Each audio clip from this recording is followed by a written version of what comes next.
Welcome back. Today, before we start our lesson, I'm going to review a little bit on rounding with whole numbers before we move into rounding with decimals.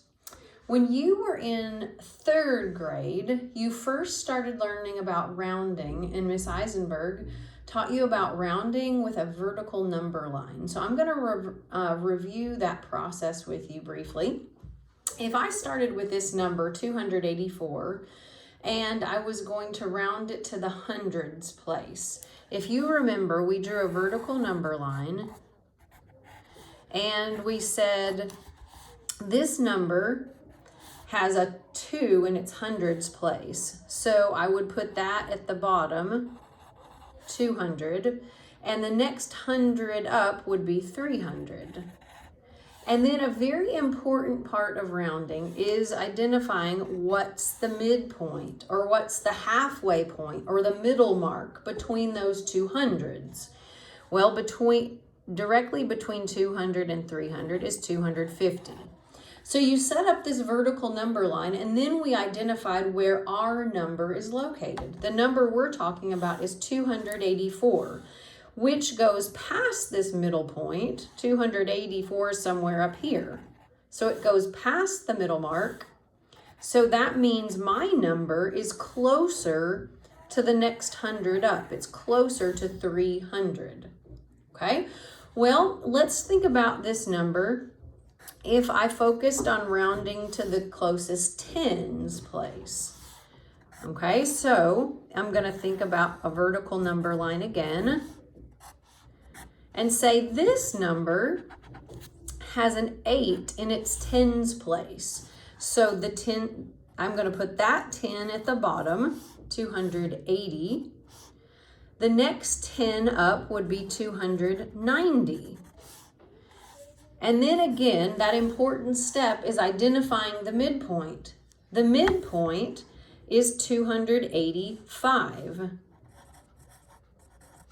Okay, then I take a look at my number and put a dot where my number is. My number is 284, which does not go past that middle mark. It's right below it.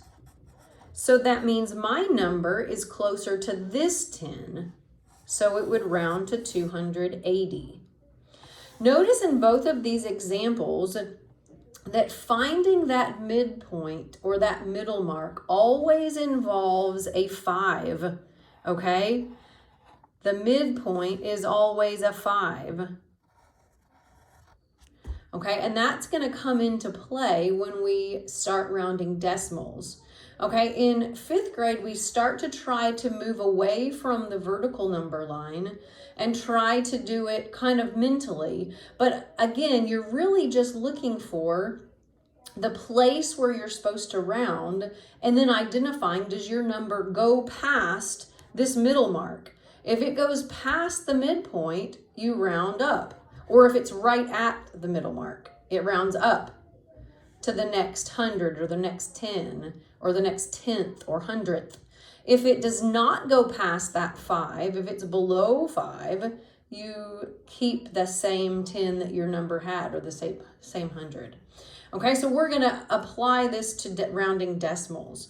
Okay, we're actually going to we're skipping lesson 7 and we're going to go to lesson 8. Lesson 7 gets a little bit kind of confusing with the vertical number lines, and they put a lot of confusing examples. So we're just going to skip to lesson 8 today. So please find that in your Learn workbook, lesson 8 problem set. And I'll refer to the vertical number line, but we're going to draw one on the back. Look at that, but we're really going to try to do it without. Okay, and learn strategies without having to draw that number line. Do it mentally. Okay, so let's look at number 1. It says, write the decomposition that helps you and then round to the given place value. Draw number lines to explain your thinking. Circle the rounded value on the number line. Okay, so let me just show you what we're wanting you to be able to do. Okay, we're going to start with this number, and we're supposed to round it to the nearest 10th, the nearest 100th, and the nearest 1. Okay, so I am just going to write the word 10th here.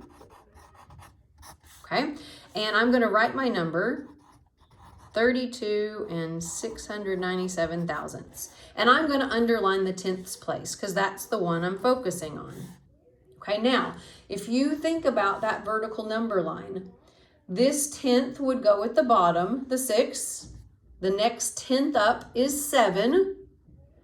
So in the middle would be 6.5.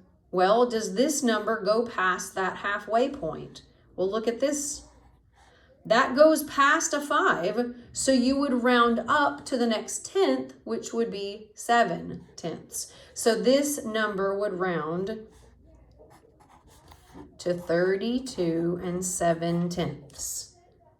Okay, again, the 9 goes past the middle mark, so you round the 6 up to a 7. And notice my answer, since I was supposed to round to the tenths place, my answer just has tenths, 32 and 7 tenths.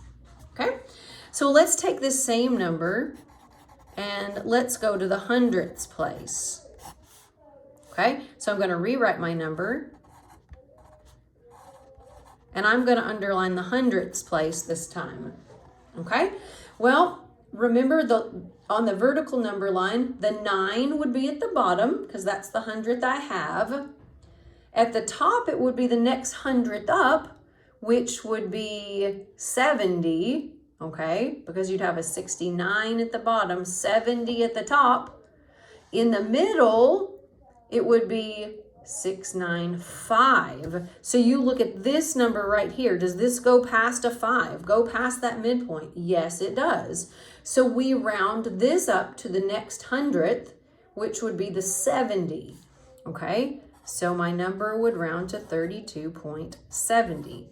Okay, now again, it looks the same sort of, but notice I put the 0 here because I'm talking about the hundredth. This answer should have hundredths. Okay, 32 and 70 hundredths.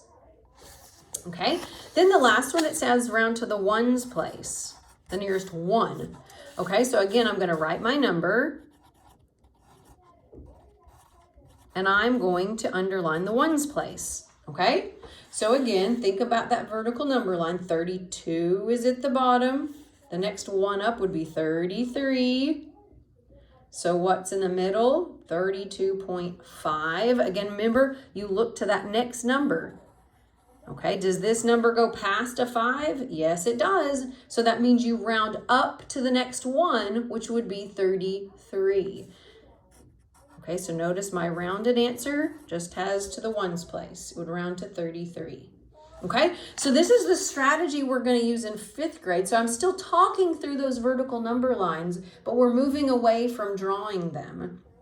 Okay, so notice I underlined the place that I'm supposed to round to, and I just look to the next number and ask myself, does it go past that halfway point? Is it a 5? Okay, if it is a 5 or past that 5, you round up to the next place. Okay, so let's look at this next one.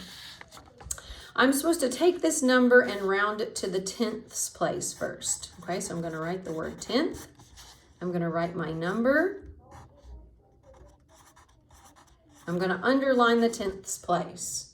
Okay, then I look here and say, does this next number push me past the midpoint, past the halfway point? Yes, it does. That means I round up to the next tenth. Well, if I round up to the next tenth, this bottom tenth is 141.9. The next tenth up would put you at 142. Okay, so this rounds to 142.0. Notice I put the 0.0 because I'm rounding to the tenths place. My answer should have a tenth in it. Okay, now let's look. We're supposed to round to the hundredths place next. So I write my number again. I underline the hundredths place. Okay, I say, does this push me past the midpoint? Yes, it does. That means this bumps me up to the next hundredth. Well, when you have 9s, it ends up bumping you up again and again. Okay, so it ends up rounding you to 142, but I'm going to put 0.00 because it's supposed to have a hundredths place. Okay, then I'm supposed to round to the tens place. So I underline the tens place, okay, which is 40. The next 10 up would be 50. In the middle would be 45. So does this push me past the middle? Nope, it does not. So my closest 10 would be down at the bottom of the vertical number line at 140. So my answer would be 140. Okay. And finally, I'm supposed to round to the hundreds place. So I'll just do that down here. Write my number again. Underline the 100. Okay, so if you picture your vertical number line, 100 is at the bottom, 200 would be at the top. In the middle is 150. Okay, well, does this go past that middle point? Nope, it's below it. So my closest 100 would be 100. Not 200, but 100. Okay, hopefully you're catching on to the patterns that we're doing here. Let's look at number 2. A root beer factory produces 132,554 cases in 100 days.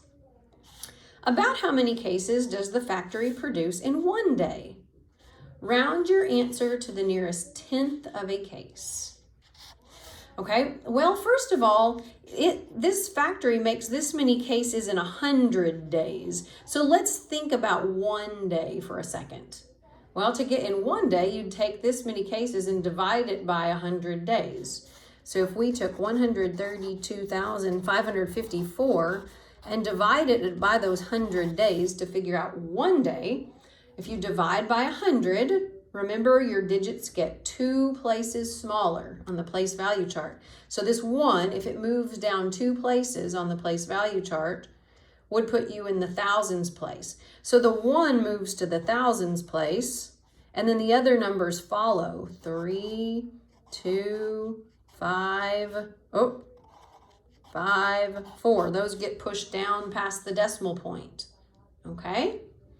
So this is how many cases in 1 day. But it says to round my answer to the nearest tenth of a case. Okay, so if I take this, I'm going to underline the tenths place. And then I ask myself, okay, 5 tenths is at the bottom, 6 tenths would be at the top, in the middle would be 5, 5. Okay, well look, this number does not go past that midpoint. It's 5, 4. So that means I round down to 5 tenths. Okay, so it would round to about 1,325.5 cases in 1 day. Okay, I so hope you're doing okay with this. Sometimes rounding can be tricky, okay, but we'll keep working at it. Let's look at the back. A decimal number has 2 digits to the right of its decimal point. Okay, so we have some number, it has 2 digits. If we, to the right of the decimal, if we round to the nearest tenth, the result, the answer is 13.7. Okay, so I don't know what my number is. Okay, it's 13 point something something. Okay, but I don't know what the number is, but I know it rounds to 13.7. So we want to try to figure out what are the possibilities that this number could be. Okay, this first part says, what's the maximum possible value of the number? Okay, so let's look at this vertical number line a second. The maximum value of the number would be, well, if 13.7 is what the number rounds to, okay, and I look at the vertical number line, the next tenth up would be 13.8. And then what's that middle mark? Remember, it always has a 5. 13.75 would be in the middle. Well, if my number rounds down to 13.7, that means it cannot be at the middle mark. It has to be below it. It has to be right here. So the most that my mystery number could be would be 13.74. Okay, because if it was any more than that, it would round up to 13.8. Okay, so the maximum that this number could be, would be 13.74. Okay, now part B says, well, what's the minimum possible value of the number? Okay, what's the lowest it could be? Okay, that's the highest. Well, the lowest it could be, let's think for a second. This time I'm going to put 13.7 at the top. It rounds to this, okay? The next tenth down would be 13.6. So I want to see how low my number could go and still round to 13.7. Well, halfway between 13.6 and 13.7 would be 13.65. Okay, well, for my number to round up to 13.7, it can't be down here, right? But as soon as it hits that midpoint, it rounds up to 13.7, okay? So my number could be 13.65 because then it would round up. So this is the minimum my number could be,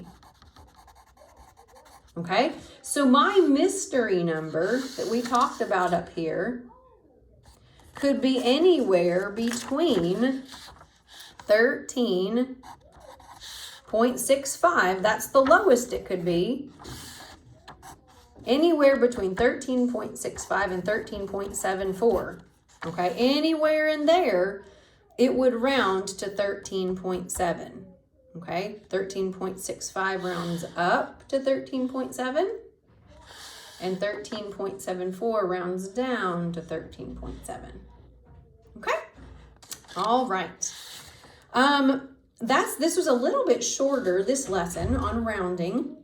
I want you to try to do the homework, please, and see if you can get the hang of this rounding. If you have any trouble, again, just send us a message through Google Classroom and I can try to answer your questions.